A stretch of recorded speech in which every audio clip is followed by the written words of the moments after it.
everyone, and welcome to What's Wrong with the Podcast. Today, we're delighted to be talking to Chelsea Barabas. Chelsea is a Ph.D. candidate at MIT, where she examines the spread of algorithmic decision-making tools in the U.S. criminal legal system. She works with a group of interdisciplinary researchers, government officials, and community organizers to unpack and transform mainstream narratives around criminal justice reform and data-driven decision-making. She is currently a technology fellow at the Carr Center for Human Rights Policy at the Harvard Kennedy School of Government. Formerly, Chelsea was a research scientist for the AI Ethics and Governance Initiative at the MIT Media Lab. Chelsea also completed her master's degree at MIT, where she got the chance to work alongside a group of professors, researchers, and students in the Comparative Media Studies program and at the Center for Civic Media in the Media Lab. With this community, she explored a wide range of issues related to the use of emerging technologies to serve the public good. Common across all her work is a general interest in building and critically examining technologies that aim to serve the public interest. The main focus of Chelsea's master's research was on understanding the United States' ongoing struggle to cultivate and hire a diverse technical workforce. For her thesis, she worked with Code 2040 to take a close look at the overlooked biases and limitations inherent in the tech industry's current recruitment practices. Chelsea, welcome. Thank you for having me. Please tell us about yourself. Sure. So I am a Ph.D. candidate at the Media Lab, and my background is primarily in sociology and critical media studies. And for the last 7 years or so, I have been collaboratively researching the social impacts of artificial intelligence and more broadly algorithmic decision-making in a range of high stakes contexts, so situations such as hiring and recruitment for jobs, and most recently looking at the role of artificial intelligence in the criminal justice system here in the United States. So it's a very, very heavy conversation we're going to kick off now. So I guess the perfect segue question is why? So what are the built-in issues you're seeing in the system, and what is the social, like especially in technology, and what are the social implications of it, I guess? Sure. I mean, so in some ways my research is getting more and more relevant with time, especially in the current moment we're living in when we're seeing, massive social uprisings and efforts to overhaul the criminal legal system here in the United States. So my work has really been about examining the role that technology has played in proposals for how we might fix the massive problems of mass incarceration, police violence, bias in our courts, and things like that. I have been really interested in the way that technology has been posed as a solution to these problems. And I'm particularly interested in thinking about those proposals within a much longer history of reforms that promise to mitigate the harms of the system. But as we've seen over time, what often these reforms do is actually end up expanding the carceral state and basically making it harder for us to pin down what the actual problem is, because more and more layers of technology are being introduced into these scenarios. So I guess the short answer to why this is so relevant is, I think in these areas which are deeply political and socially charged, technology is often seen as this appealing apolitical means of addressing these really complex problems. But more often than not, I think that promise rings empty and it plays out very differently than what. Yeah, I mean, it could be used for the contrary, right? It could actually hurt further if it's not used well, or if it's not even like communicated well. You have an amazing article on your Medium blog, which we read about studying up. And I think it is fascinating to read sort of everything, like data visualization is helping us understand further, or trying to simplify overall facts into like a presentable page where like these are the crime areas, or this is what's happening in terms of statistics, and this is that, which is like they are problems, but they feel very distant or stripped away from the real problems. And you talk about that in that article. Can you talk about it a little bit more here as well? Sure. I think you're touching on a key idea, which is often that technology is posed as a solution to problems which actually aren't even the core problem. And in doing so, exactly. they achieve a lot, right? They achieve a lot in terms of setting the agenda of how we understand what's wrong. So one of the very common ways that problems get framed in areas like criminal justice is around the issue of human bias. So when we look at things like the historical data that show us that Black and brown people in the United States are grossly overrepresented in the criminal justice system. They're not the number of people who are incarcerated or arrested from minority groups is way out of proportion to their general, representation in the broader population. People like to look at that and say, okay, well, I think that the issue here is that key decision makers like police officers, prosecutors, and judges, they have implicit biases that play out when they're making decisions about who to arrest, what types of charges to bring against a person, and what types of sentences to hand out once someone's been convicted of a crime. And in spite of our best intentions, these implicit biases, these things that we might not even know are happening inside our hearts and minds, are shaping these outcomes down the line. And so with that framing, technology is introduced as a solution to that problem. And framed as in contrast to, I guess, like the fuzzy and imprecise ways that we make decisions as human beings. So rather than, going off intuition or, feelings, data promises to provide us a more objective view into what a person's future outcomes might look like. The problem with this approach is that the data that we use to build tools to curtail human bias, that data was generated by biased human beings. So it's a false distinction to talk about, subjective humans versus objective data, because the subjective humans are the people who created the data. So what effectively ends up happening is we have data that we frame and we talk about as this objective neutral tool, and that ends up, I guess, covering up the same biases that have been in the system and kind of justifying them as opposed to fixing them. Yeah. Great point, right? Like, where is the funding coming from to study that data to begin with? And whoever is financing that study, are they really allowing you to be like impartial about things, or is it like slightly skewed based on where the funding is coming from? Because I think it's a lot of, and whoever is like providing that funding probably is not coming from that crowd that is typically targeted by the criminal justice system, right? So it's like a very, it also makes me think about like some of these like heat maps we see often, right? Like it's, for example, okay, like these are the high crime areas. Right. And the question is really like, why?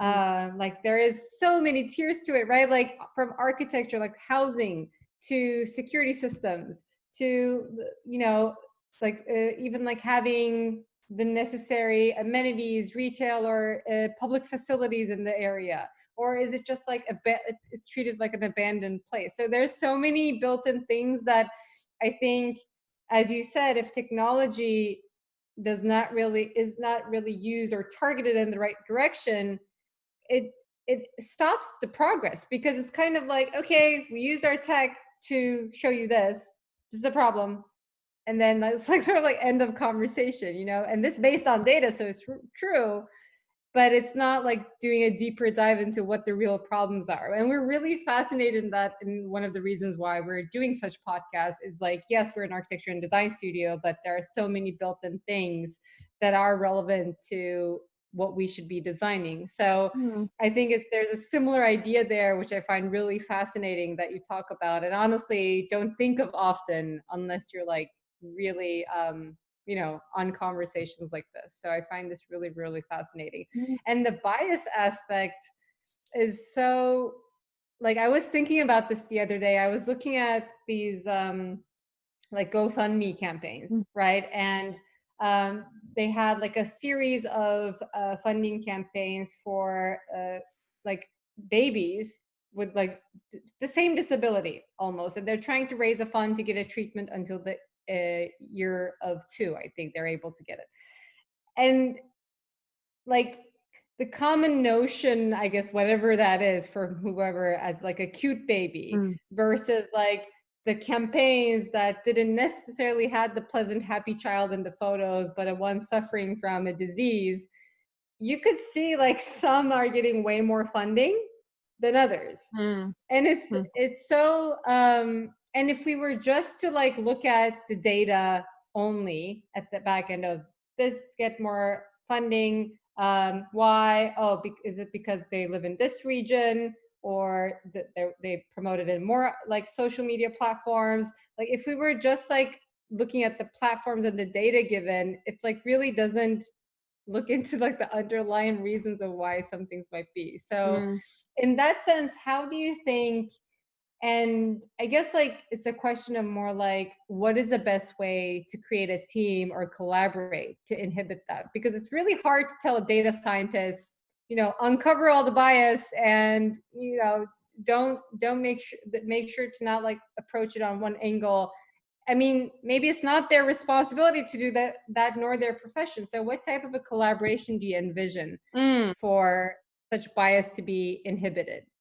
Well, I think your point around funding is a really important one, and more broadly, this issue of who has the money to, collect data and fund data science work is really, really important, and something that often we don't think about when we're thinking about ethical data science work. A lot of people like to talk about user-centered design and, really building for whoever your user is. But there isn't a lot Mm-hmm. of thought put into, okay, well, who should my user be? And who is often never given an opportunity to be my client or be the person for whom I'm building this technology. Right. And what we see that how that ends up impacting this work is that often data science work, especially around social issues, is conceived in a top-down approach. So you'll see a government agency or a wealthy foundation or a for-profit business hire data scientists to analyze data that they have collected, that they have the infrastructure to collect, and then Mm-hmm. they hire them to ask a question or answer a question that's often framed in terms of people with much less power and much less agency to really actually shape the outcomes down the line. So this is really clear in the Right. criminal justice system. So Right.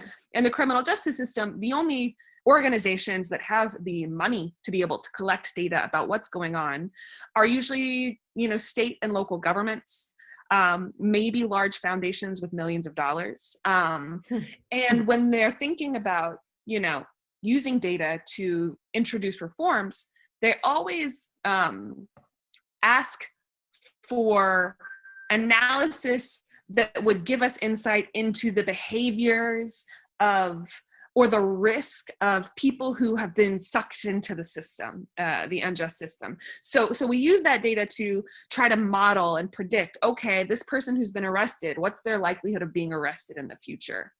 Mm-hmm.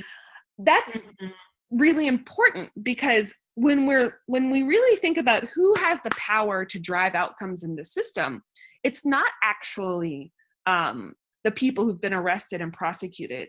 It's the people who make decisions about who's arrested, who's prosecuted, and who's punished. But we don't ever use the data that's produced from those processes to scrutinize those powerful actors. And the reason why is because people who have the money to fund the work, the people who have the ability to grant access to the data, don't think of it as politically viable or desirable to scrutinize the practices and behaviors of those powerful people. It's much more politically viable to model and predict the behavior of people who basically have no choice of opting out. I've seen that in my work. I've done some work where we have tried to use historical court data to understand how judges have made decisions over time. And we started this work, got really high-level buy-in from officials in a particular state here.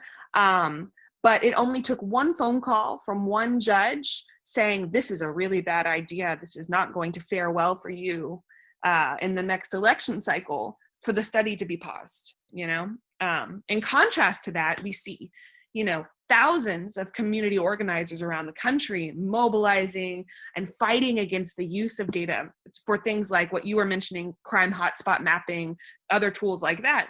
But they just, they don't have that same, the amount of power they have to shape that agenda is just completely asymmetrical. So how do you get around that? Like, well, where do we start? I think, there are a couple of different ways to think about this. There are some really important work being done by organizations like Tech Inquiry, for example, which is a group of tech workers or ex-tech workers from Silicon Valley who are investing a lot of time and resources in basically trying to collect and create new databases of information that is technically accessible to the public, but requires a lot of work to get access to and then to clean up and make usable to the public. So I think there is a lot of work that can be done to try to make data that already exists more accessible. And I think that has to be done and maintained separate from government entities that might, for example, make data accessible for a while, but then when that data starts to be used to build accountability, might withdraw it. We've seen that happen quite a bit. The most recent example I've seen has been, for example, in Chicago. Chicago Police Department had an open data portal around their arrest records. And in the wake of some of the protests in Chicago, the Chicago Police Department said, the majority of the people we're arresting are not peaceful protesters. They're looters. They're menaces to society.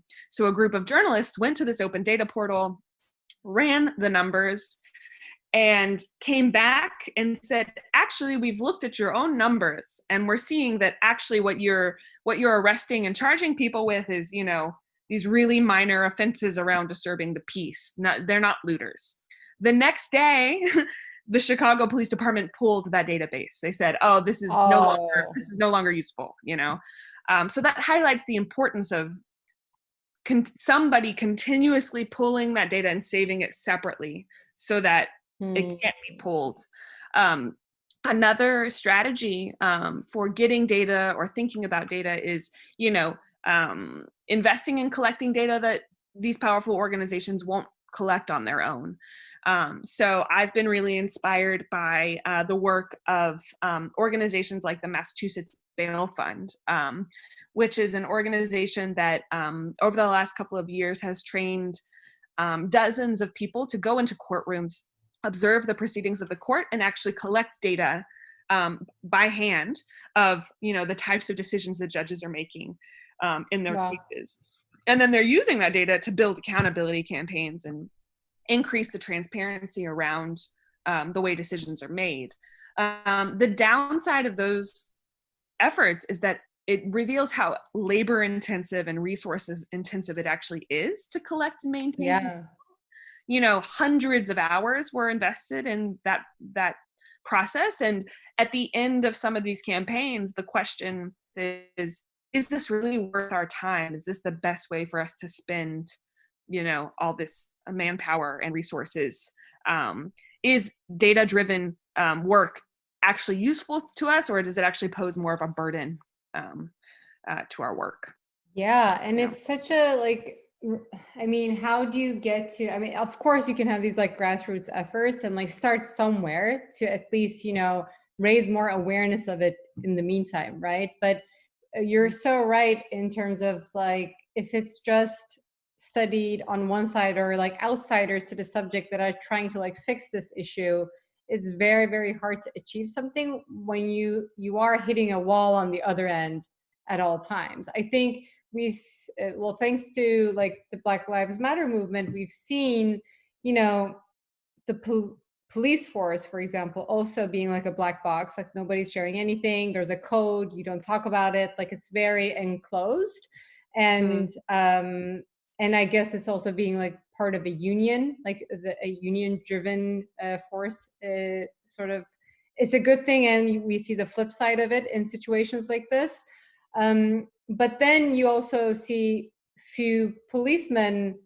It starts with few, but it can grow, understanding and trying to collaborate with the other end, right? Because similar to policemen or judges, there are people who are ethical and doing their job right. And I'm sure who disagree with many others as well along the way. So I guess it's like doing these efforts, and on top of that, doing almost like a call to action to collaborate with the other party that who do also believe that this is wrong and needs to change. It has to have some sort of an approach or a push like this to really, for it to be bottom up rather than top down. Or, you know, not no like trying to attack it from the sides, like not bottom up or top down, but like pull whatever you can in between.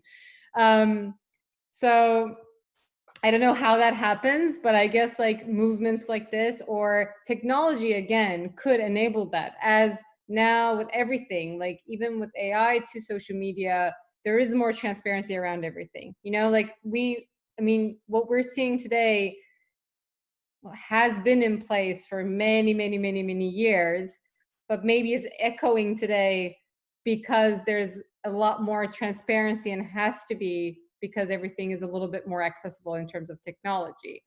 Or even like COVID-19 itself is the first maybe infodemic ever, not in only in our living memories, but ever, and which is maybe why we should have acted better in the beginning, but at least, you know, there's more awareness around might what happen, or instead of just you know, people are dying, like we're not getting just informed, but we also have a better idea of like, oh, that person, you know, went through this, maybe I should pay attention to this or be careful about this. Like there's more information flow.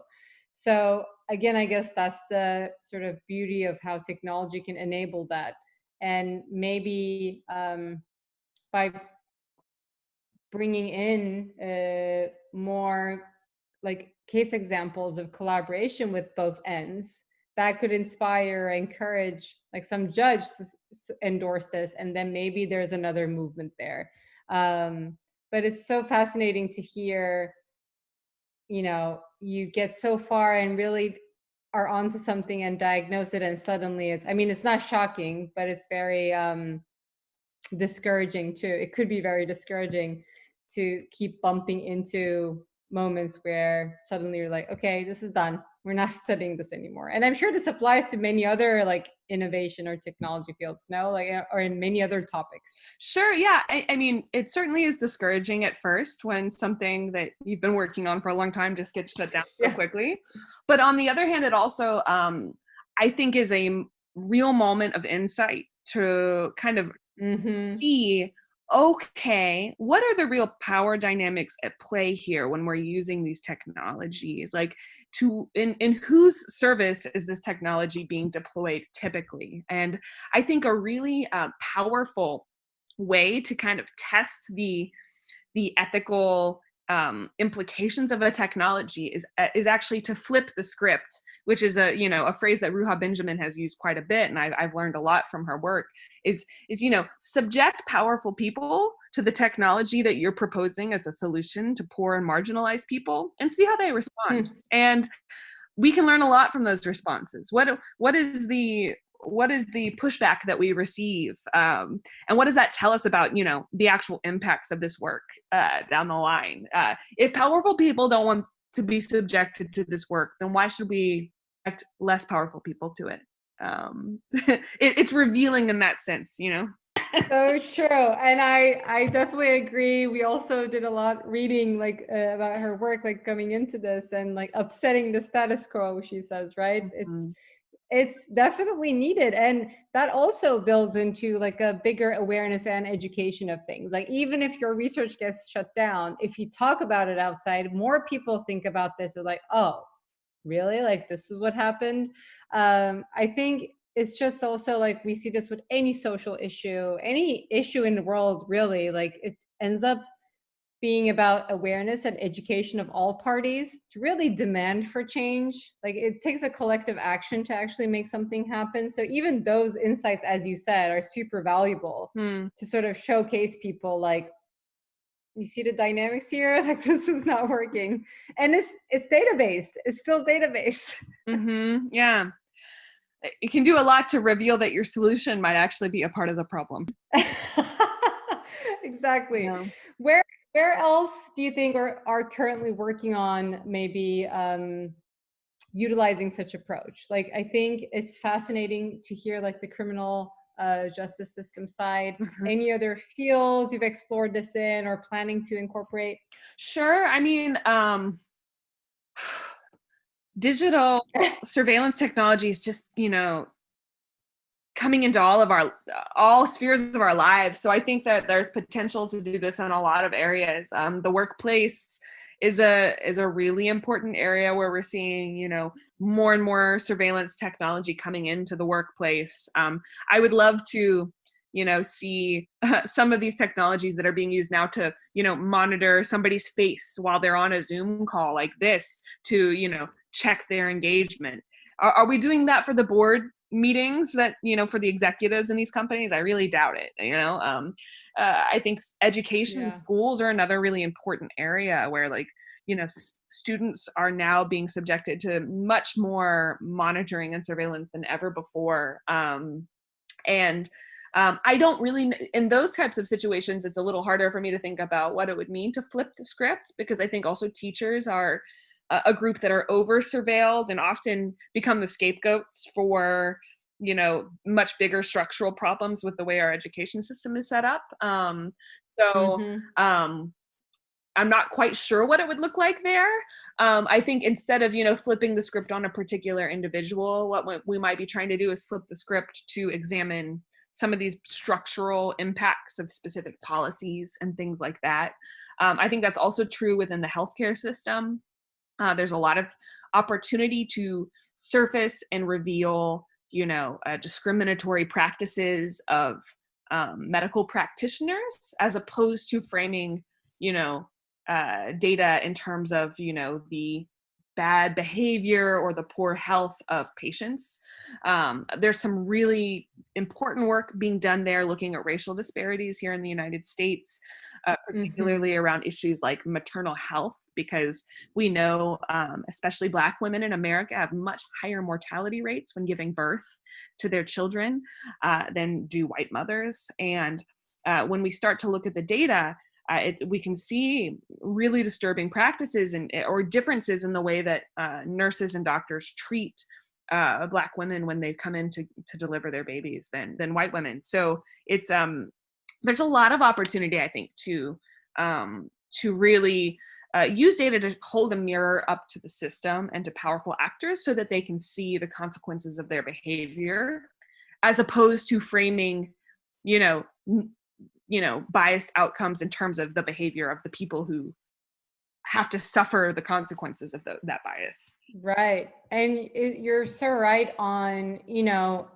generally like, yes, the flip side of like student and education is like teachers, but teachers are part of like an educational facility, right? Which sort of set the ground rules from the beginning and sort of create the ecosystem of that what teacher is going to work in. Same with doctors, like doctors, and we criticize, we had a few interviews on this already too, like we criticize a lot of things about healthcare, and some people just blame the doctors. Oh, I'm getting like unnecessary prescriptions, or I wasn't treated well, or da da da. But typically, they are also guided by the healthcare system, whatever that is, because there's also tiers to it, right? So there's the, let's say, a hospital administration, and then there are insurance companies, and then there are drug companies. So it's just like it gets deeper and deeper and deeper why a certain stakeholder is acting as such.